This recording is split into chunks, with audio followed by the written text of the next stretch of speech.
Siapa bilang jadi komika itu cuma modal lucu? Belakangan ini, panggung komedi justru ikut terseret ke pusaran isu hukum yang sedang panas. Nama komika Mega Salsabila mendadak menjadi sorotan setelah mengaku didatangi penyidik dari Polda Metro Jaya pada dini hari, sekitar pukul 3 WIB. Bukan karena tampil roasting, melainkan untuk dimintai keterangan terkait sebuah konten satir yang diunggah di media sosial. Jam segini banget, Pak. Ya, sorry.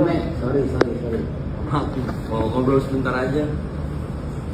Terlalu malam, Pak.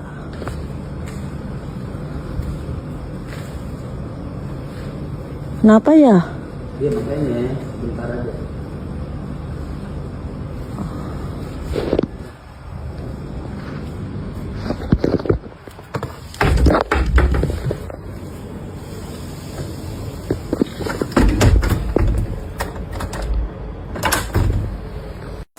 Konten tersebut membahas isu yang sedang ramai diperbincangkan publik mengenai mantan Jampidusus, Febria Adriansyah.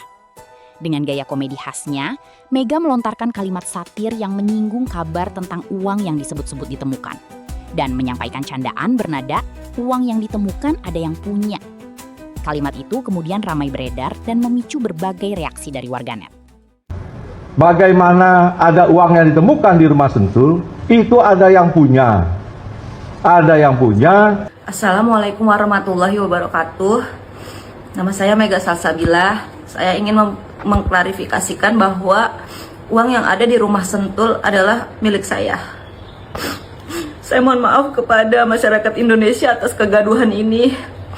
Memang uang itu adalah warisan dari kakek buyut saya yang saya titipkan kepada Jampitsus. Karena saya takut kalau saya simpan uang itu sendiri, saya takut teman-teman saya jadi pada minjem duit. Terus juga saya takut berantem sama saudara-saudara saya gara-gara duit ini. Makanya saya titipkan kepada Jampitsus. Saya mohon maaf juga kepada Jampitsus gara-gara saya harus menanggung ujaran kebencian. Saya mohon maaf yang sebesar-besarnya atas kegaduhan ini. Saya sudah berunding kepada keluarga bahwasanya uang ini nggak akan bikin kita berantem dan sebagiannya akan disedekahkan kepada yang membutuhkan. Jadi untuk Jampitsus agar segera mengembalikan uang ini kepada saya dan keluarga. Insya Allah saya nggak akan berantem sama keluarga, kita udah damai. Dan sekali lagi saya mohon maaf atas kegaduhan ini. Semoga masyarakat Indonesia mau memaafkan saya. Sekian klarifikasi dari saya. Billahi taufiq wal hidayah. Wassalamualaikum warahmatullahi wabarakatuh. Namun yang membuat publik terkejut bukan hanya isi videonya, melainkan pengakuan Mega bahwa dirinya didatangi aparat kepolisian untuk dimintai klarifikasi. Kabar itu pun langsung memicu perdebatan di media sosial. Sebagian warganet mempertanyakan, apakah sebuah konten komedi bisa berujung pada permintaan keterangan oleh aparat? Di sisi lain, ada pula yang berpendapat bahwa setiap laporan atau dugaan pelanggaran tetap dapat ditindaklanjuti sesuai mekanisme hukum yang berlaku. Perlu dipahami, pemanggilan atau permintaan keterangan tidak sama dengan penetapan seseorang sebagai tersangka. Dalam proses hukum, penyidik dapat meminta klarifikasi dari seseorang untuk memperoleh informasi yang diperlukan dalam penyelidikan atau penyidikan. Hingga saat ini, tidak ada informasi resmi yang menyatakan Mega Salsabilah ditetapkan sebagai tersangka dalam perkara tersebut. Kasus ini pun kembali memunculkan diskusi lama, sampai di mana batas satir dan kebebasan berekspresi. Komedi memang sering menggunakan ironi, hiperbola, dan sindiran terhadap isu yang sedang ramai. Namun ketika menyangkut perkara hukum atau nama seseorang, konten semacam itu juga bisa memunculkan konsekuensi hukum apabila dianggap melanggar ketentuan yang berlaku. Hai guys, gua baru bangun, gua kaget ternyata banyak banget WhatsApp, terus panggilan tak terjawab, DM yang masuk nanyain tentang keadaan gua. Ya Allah, gua bersyukur banget. Ya Allah, banyak yang peduli. Alhamdulillah ya Allah, terima kasih teman-teman. Gua baik-baik aja alhamdulillah. Terus banyak yang nanyain semalam kenapa didatengin siapa, bahwa itu benar. Gua didatengin jam 3 subuh ke rumah gua. Apa ya? Enggak apa-apa. Enggak, maksudnya jam segini banget, Bang. Dari mana, Bang? Dari Jatan Ras Polda Metro. Polda Metro Jaya.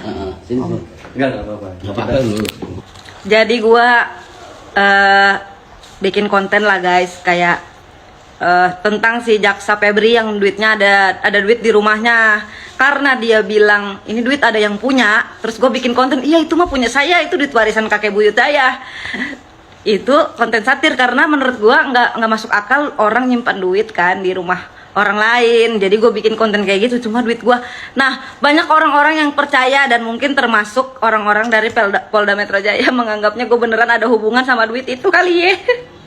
Jadi cuman mengklarifikasi aja kalau itu konten dan gue nggak ada hubungannya sama duit itu. Buset, gue sih sebenarnya mau ya ada hubungannya ya, gitu kayak itu beneran duit gue juga, gue pengennya gitu tapi kagak ada. Enggak, gue konten aja itu. Habis duitnya kagak ada yang ngakuin. Aman ya teman-teman, terima kasih banyak udah nanyain keadaan gue. Sumpah gue happy banget.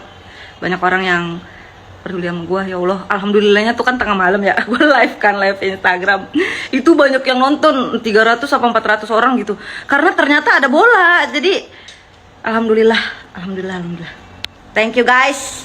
Kalian terbaik. Yang jelas, publik kini menunggu penjelasan resmi dari pihak-pihak terkait mengenai perkembangan perkara ini. Sementara itu, peristiwa yang dialami Mega menjadi pengingat bahwa di era media sosial, sebuah konten yang dimaksudkan sebagai satir dapat memicu respons yang jauh lebih besar dari yang dibayangkan. Menurut kalian, apakah konten satir seperti ini merupakan bagian dari kebebasan berekspresi? Atau memang ada batas-batas hukum yang harus tetap diperhatikan? Tulis pendapat kalian di kolom komentar.